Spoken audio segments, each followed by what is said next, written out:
Hey everybody, welcome to another episode of Dream Girl Dream. Today we have an amazing guest, Michelle Thames. She is the owner of Social Media Marketing Solutions, and you still run what is your blog about natural hair? Natural. Yes, you still run that, right? Yes, I do. Okay. And your podcast, Social Media Decoded. Am I saying that correct? Yes. And we are so happy to hear her story, how she got started, what motivates her, what keeps her going. So welcome, Michelle. Thank you for having me. I'm so excited to get into this conversation today. It's so very near and dear to my heart and so important. Thank you for, like I said, being a guest. We're both moms and we're both women, that go for our dreams. And the point of this conversation is to motivate moms who have children, to let them know you don't have to wait till they're 18 to make your dreams come true. You can be a great mom and go for your dreams and have the life you desire. So, what was the catalyst for you starting your business?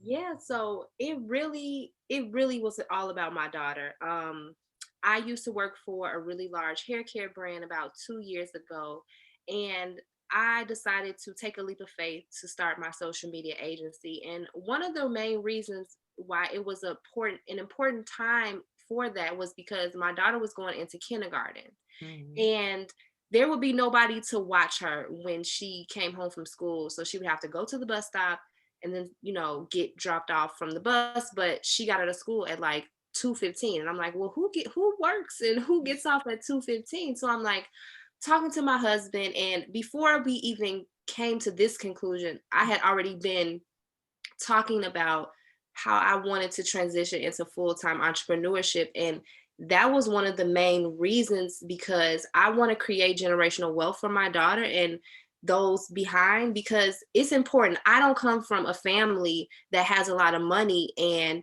it's important to me to build something that is important for our family and that is going to create generational wealth for our family. So it was really a determining factor to quit my full-time job to become a full-time entrepreneur so that I can be here with my daughter.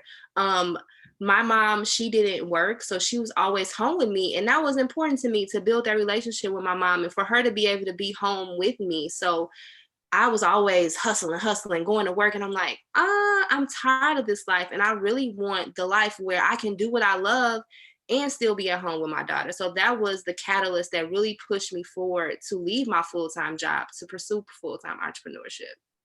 So, is home, let me pronounce this right, Richter Park. Am I saying that right? Richton Park. Richton Park. And I'm from Evanston, Illinois. I don't know how far or how close they are. Do you? For like 45, 50 minutes. I do remember saying you're from Evanston. Yeah. I'm from Evanston. I don't know if you saw the documentary, was it last week, about Soul of a Nation? They talked about reparations starting in Evanston. So I'm excited about that. They're working on it right now. Wow, that's Yeah. good. That's like, that is news to me. I'm gonna have to look that up because that's, oh Yeah. my gosh, that's a huge step.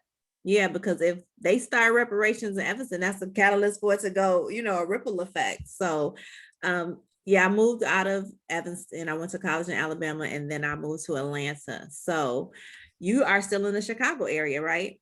Yes. It's about 40 minutes from downtown Chicago, but it's a south suburb. Okay. So, with your daughter being home, or with you being able to be home from your daughter, what is now the easiest part of entrepreneurship? I don't know if there's an easy part. That's like, I don't know if there's an easy part, because I want to tell everybody that while being an entrepreneur is such a great feeling and it's such a great thing, it's not always easy. It's very, very hard. I've been through days where I've cried every single day. So it is very hard. But I think the easiest part is just knowing that I am here with her, knowing that she knows that I'm home, knowing that she doesn't have to, go over her grandma's house or whatever. I try not to put my daughter off on other people. It's really important for me not to do that, to put her off on other people, or, have her always at somebody's house with them watching her. It's just important for me to be home. So I think the easiest part is just really getting to be home and really getting to see all those steps and things that I wouldn't be able to see if I wasn't home. So now that we're in the time of COVID, did your daughter e-school or is she in school right now? So yeah, she's still doing learning. Haven't we haven't did the hybrid just because we're not too sure, but she is still at home right now. Okay. So how is that balancing now, like co-teaching and still running your business? It can be a lot, and sometimes I'll be honest, I may not have the same struggle as many moms who are going through, the homeschool or e-learning. My mom is very independent, and she's able to be in school and do what she needs to do and not really need me a whole lot, maybe for a few things, but it's really been an okay transition. Okay. I'm gonna pause it real quick. Okay. So what are some misconceptions about you and entrepreneurship? I think some misconceptions about entrepreneurship is that it's easy. It's not easy. It's definitely something that you have to have the right type of mindset for, because coming from a 9 to 5, I used to get paid every single week. And it's like when that goes away, you have to determine how you're going to make the money. You have to show up every day for yourself to continue to create money and an income for your family. So it's not easy. And I think it's a misconception that a lot of people are just saying, oh, quit your 9 to 5 and be an entrepreneur is going to be so easy, but it's not. And I just want people to know that you should have a plan if you're going to quit your job and go into full-time entrepreneurship.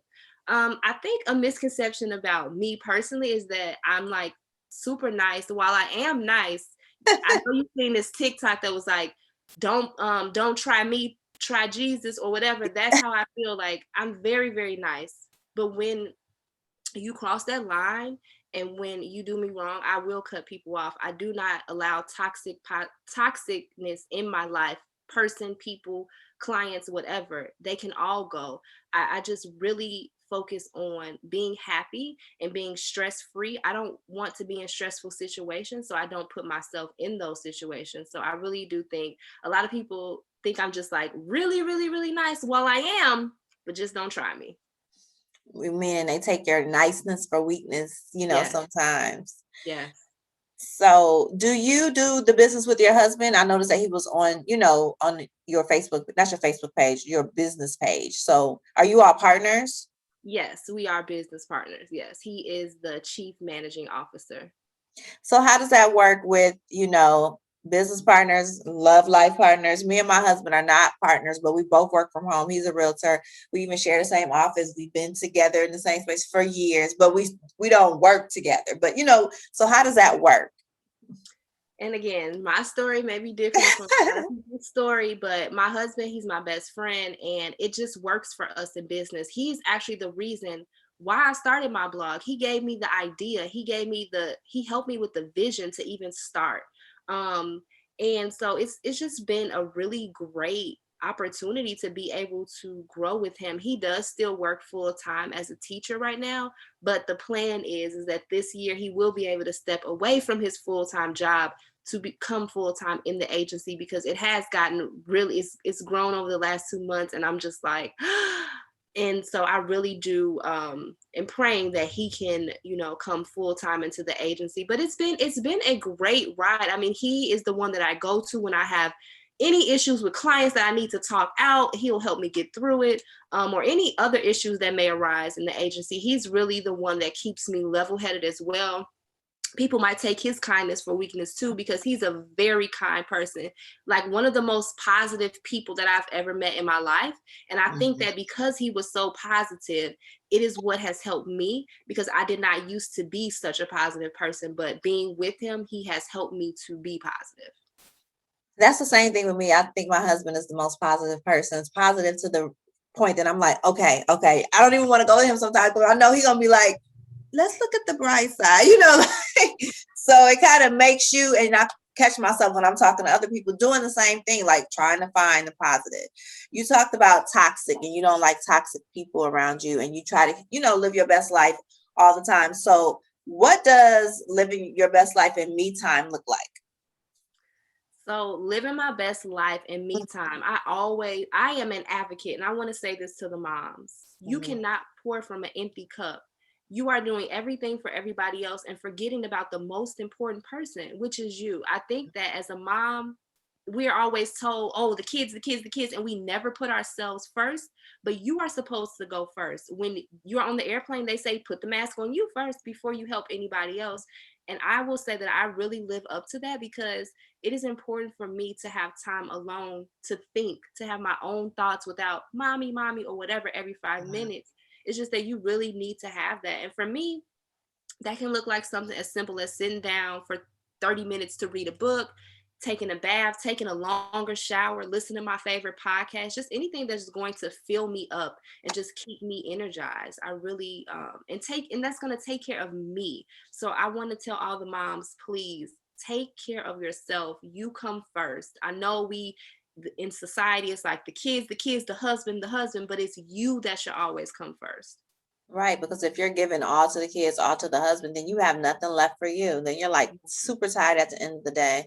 So how do you stay motivated? I mean, as an entrepreneur, like you said, you have to show up for yourself every day. So how do you stay motivated? So I stay motivated. I have a morning routine. I journal. I meditate. I stay motivated also by surrounding myself with other like-minded women. It was really hard for me last year. I will say that I didn't have a very supportive group of women around me, but I prayed and I asked for God, to the universe, whoever you believe in, to send me people that would be in my corner. And I have developed some relationships with some amazing women who have been in my corner, because as a real, if we're strong people, people forget about us to be checked on. And I was like, well, nobody's ever checking on me. And I just felt so discouraged. Like, where are my friends to check on me? Where's the, hey, sis, are you okay? How's the business going? Like, it was none of that. And I felt really, really discouraged. So for me to be able to now connect with other like-minded women who have become my friends, it has just been a better place. So that is what really keeps me motivated and going. But my daughter is really what keeps me going at the center of it all, is because this is all to help better her life. It's all to help provide resources and things to her that I didn't have. Like when she graduates high school, I want her to have property, Mm. stock, everything. It's about creating generational wealth. And I think that it's really important in the Black community, because we have not been raised on that. A lot of us do not know about money. A lot of us don't know about generational wealth and what it takes to build something for your kids. So that is what keeps me motivated every day. Absolutely. A lot of us are first generational entrepreneurs. So it's like we're learning how to do this, on the cuff. So, but our lives are still better than our parents, and prayerfully our children's lives will be better than ours. So what's the last book you read?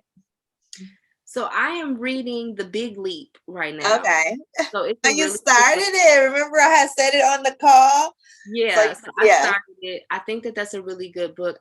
I'm gonna be honest, I'm a jump around reader, so I'm not only just always reading one book, I'm also reading the book from the class that we took. I actually had the book already. It's called Creating Money, and that's Creating really, money. it's a really good book.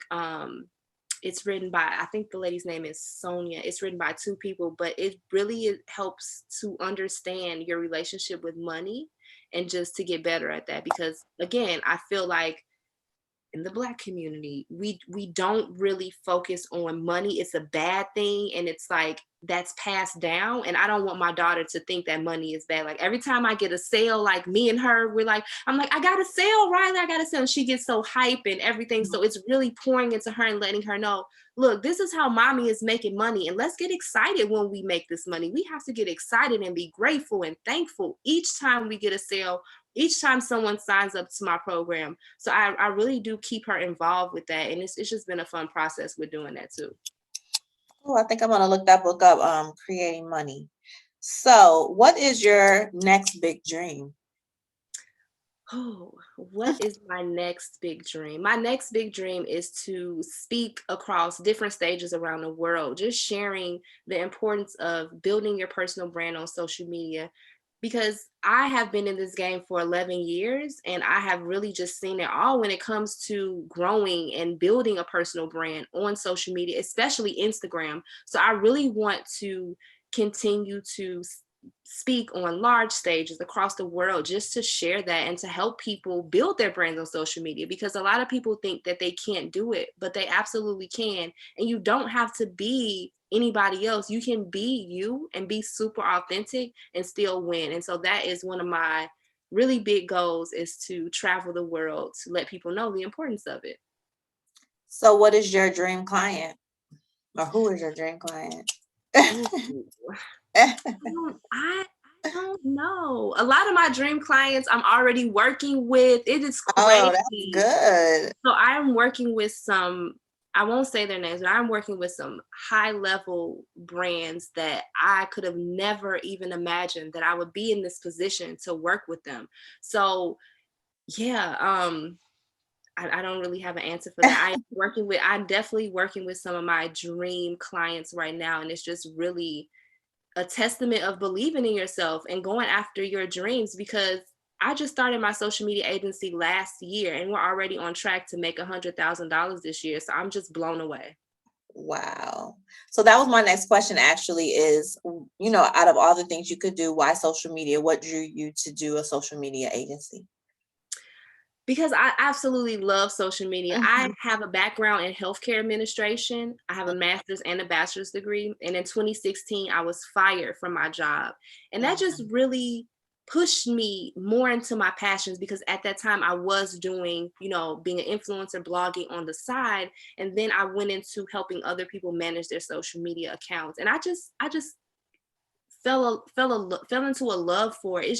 It's really different, and a lot of people really don't understand everything that goes on with like being a social media strategist or a social media manager. And I really love it, and it's something that I've always loved. Even as being a blogger and starting in this space and being able to grow my brand, it just brought me closer. I'm like, oh well, I'm good at this social media thing, so I can definitely help other people do it. And when I used to work for the beauty brand I worked for, and I seen it firsthand from what I was doing, how it affected their business, I'm like, oh, I can definitely do this Mhm. for other people. Yeah, social media is a big deal. My husband's a realtor and he's been trying to learn social media for the last few years because, like you said on your site, let us do the social media while you run your business. So many people try to do social media but run their business and it's a lot. So that's really all that I really wanted to ask you.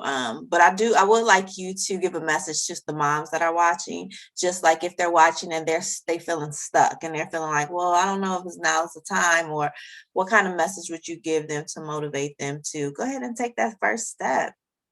It's never too late.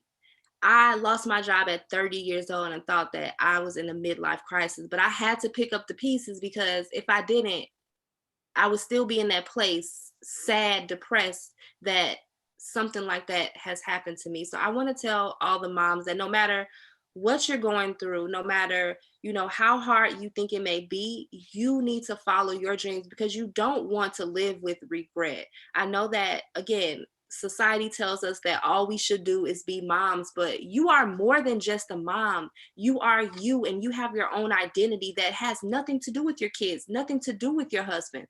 I feel like I have my own identity outside of them, and I'm able to thrive with the things that I love. So just go for it. Just start the business, start the podcast. I started a whole podcast in a pandemic. So go for it and follow your dreams. And we have to quiet the naysayers and the people that think we can't do it, and do it and show up like the strong women we are. Well, thank you, Michelle Thames, for being on Dream Girl Dream, and let everybody know where they can follow you. Yes, you can follow me on Instagram. My Instagram name is Michelle L. Thames, my last name. And our social media agency is Thames Media Solutions. And I would love to chat with any of you about whatever. My DMs are always open. All right, and tell them where they can listen to your podcast too.